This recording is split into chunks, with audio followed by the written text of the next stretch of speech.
Olá, tudo bem? Professor Rafael, e hoje nós vamos estudar a primeira parte do capítulo 6, intitulado China, a potência do novo milênio.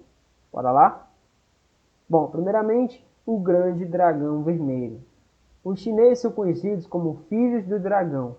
Esse foi um termo bastante utilizado por antigos imperadores chineses, onde eles próprios se intitulavam como filhos do dragão.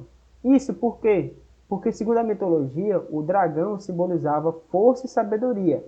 Haja vista de que o dragão teria sido convocado pelo Criador para ajudá-lo na criação do mundo. Por isso a importância do dragão para a cultura chinesa. Passados os milênios, essa simbologia do dragão vermelho foi associada ao crescimento econômico da China, que, diferente dos outros países do mesmo continente, soube aliar o modelo de desenvolvimento e a estrutura política socialista, a uma economia competitiva de mercado. Por isso a cor vermelha, do socialismo, ligada então à figura, desse animal mitológico que é o dragão vermelho. Bom, com respeito à localização espacial e as dimensões gigantescas, a República Popular da China apresenta a terceira maior área territorial dentre todos os países. Seu espaço geográfico abrange aproximadamente 9 milhões de quilômetros quadrados de extensão. As suas fronteiras terrestres compreendem quase 23 mil quilômetros, limitando-se ao norte com a Mongólia, ao sudeste com a Rússia e a Coreia do Norte, ao noroeste com o Quirguistão e o Cazaquistão, ao leste com o Tajiquistão e o Paquistão, ao sudoeste com a Índia, o Nepal, Butão e Mianmar, ao sul com Laos e Vietnã, e ao nordeste e oeste com o Oceano Pacífico, onde se encontram as mais de 6 mil ilhas administradas por esse país, que se estendem aos 1.800 quilômetros do seu litoral. Politicamente, a China é dividida em 22 províncias, 5 regiões autônomas, 2 regiões administrativas especiais, Macau e Hong Kong, além de 4 cidades, cuja administração é feita pelo seu governo geral, central.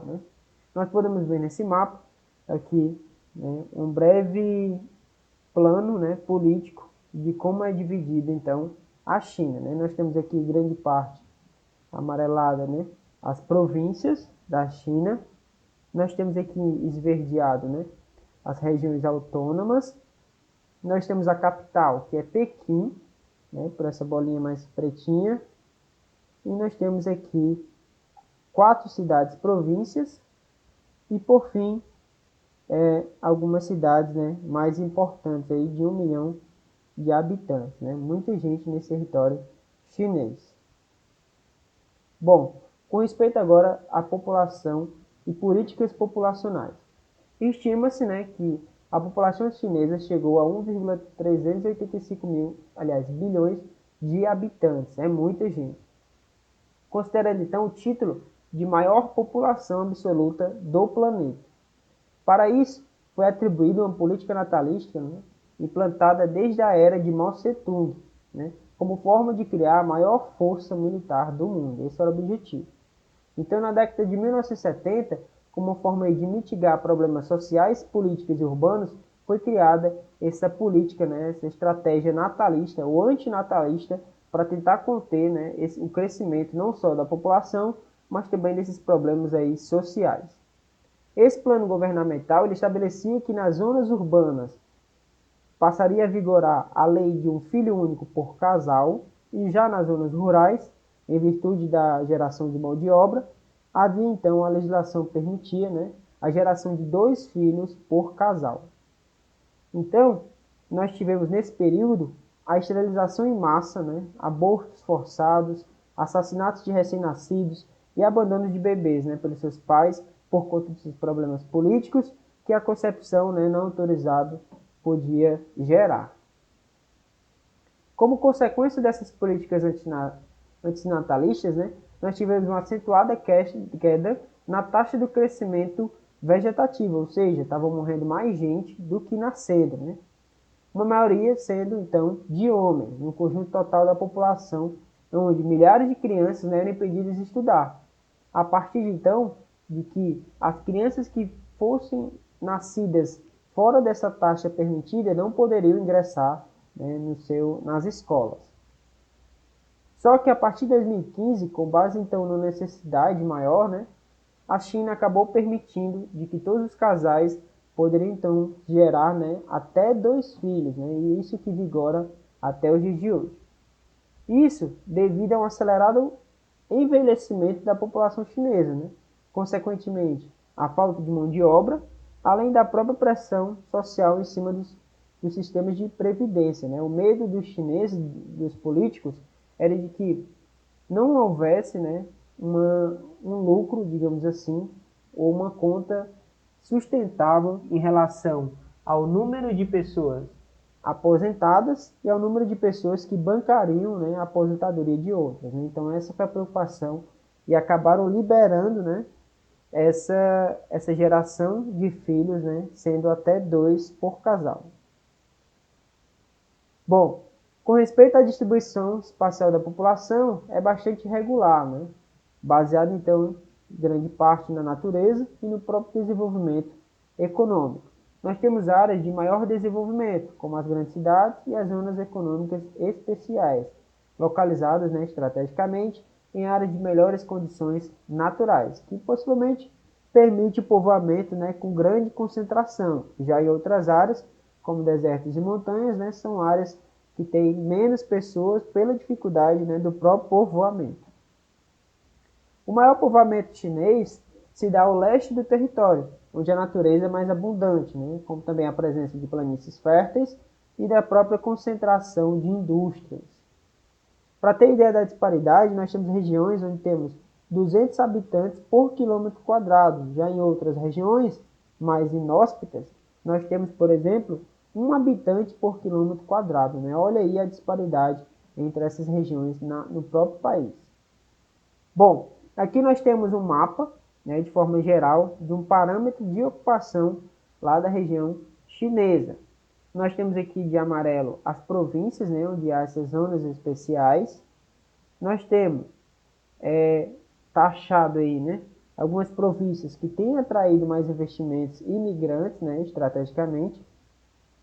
Nós temos também grande parte, né, desse azul mais claro, a China pobre ou atrasada, né? Você pode até se impressionar pela imensidão, né, dessa China pobre e atrasada.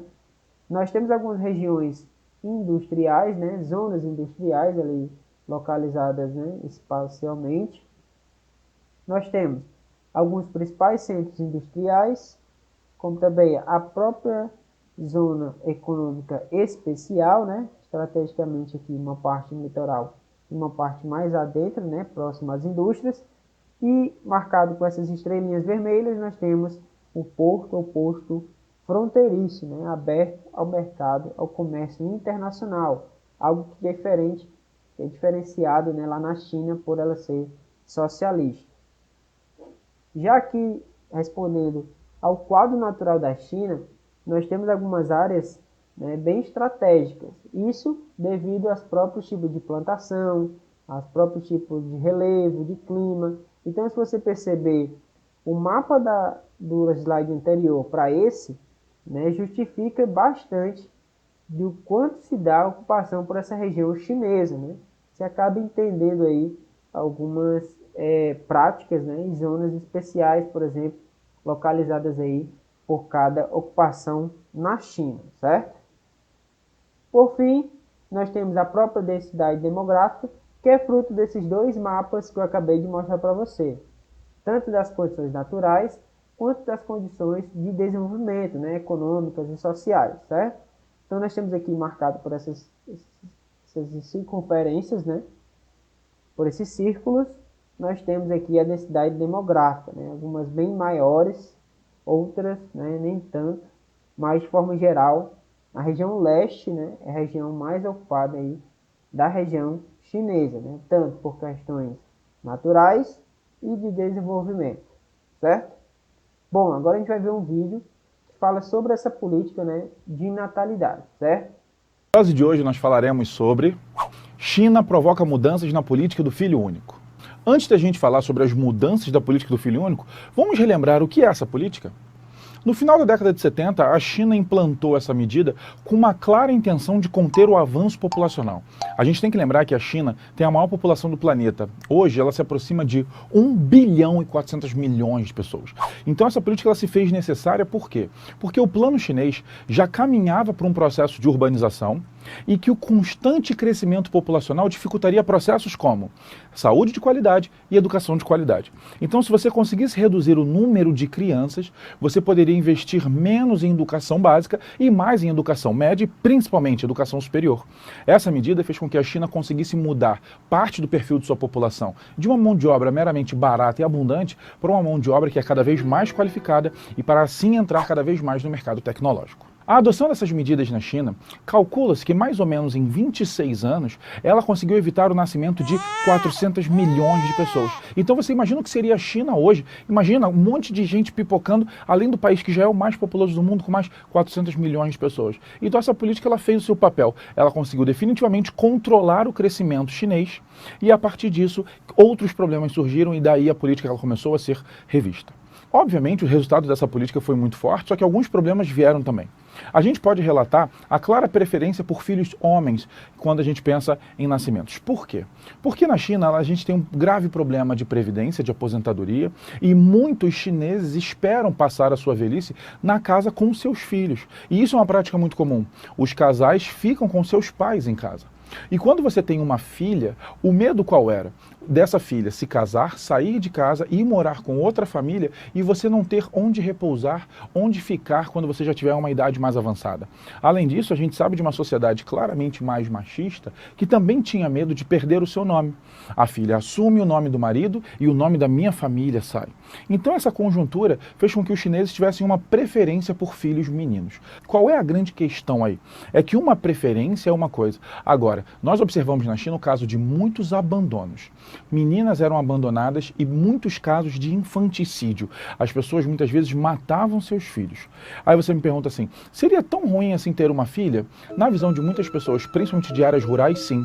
É por isso que a política chinesa ela começou a alterar um pouco essa ideia do filho único. Ela rompeu com esse plano de exclusivamente um filho, em alguns casos, a exemplo de pessoas em âmbitos rurais. Se você tivesse o primeiro neném e ele viesse uma menina, você teria o direito de ter um segundo filho sem pagar as famosas multas que eram impostas às pessoas que tinham um segundo filho de qualquer jeito. Além disso, a atual conjuntura chinesa vem levando para as modificações nas políticas do filho único. Que modificações são essas? A gente observa que a política foi efetiva, mas hoje a gente observa na China um processo de envelhecimento da população muito acelerado. A exemplo do que acontece no Japão, que é o país que consideramos ter a população mais envelhecida do mundo. A China, ela vem observando dentro da sua população urbana, agora com uma expectativa de vida maior, com um índice de mortalidade menor e realmente com acesso a melhor qualidade de vida, a população chinesa ela vem envelhecendo, o número de aposentados vem aumentando, o percentual vem crescendo muito, principalmente nos últimos anos, e o que a gente observa é que ao mesmo tempo que o número de aposentados está ficando maior, o número de pessoas em idade de trabalho está ficando menor. Então qual é o medo da China? Que ela chegue ao momento de ter tantos aposentados que o número de trabalhadores seja insuficiente para cobrir os gastos. E aí, quais são as medidas chinesas? Ela precisa dar um jeito de aumentar a quantidade de pessoas em idade ativa, de pessoas para trabalhar. Daí a revisão da política do filho único. Há pouco tempo a China já fez uma alteração e já permitiu que no casal em que os dois fossem filhos únicos, ou seja, em casais que não tivessem irmãos, eles poderiam ter 2 filhos. Só que a nova flexibilização da política chinesa caminha para uma política em que se um dos dois já for filho único, ou seja, o pai é filho único, apesar da mãe ter irmãos, isso não será um problema, esse casal pode ter 2 filhos. Isso é uma clara medida para tentar aumentar a quantidade de pessoas, aumentar a quantidade de pessoas em idade ativa num próximo momento e assim evitar que a China entre num colapso de aposentadoria. É óbvio que essa não é a única medida que o Estado chinês vem fazendo. A outra medida imposta vem gerando uma série de reclamações, que é justamente aumentar a idade para se aposentar.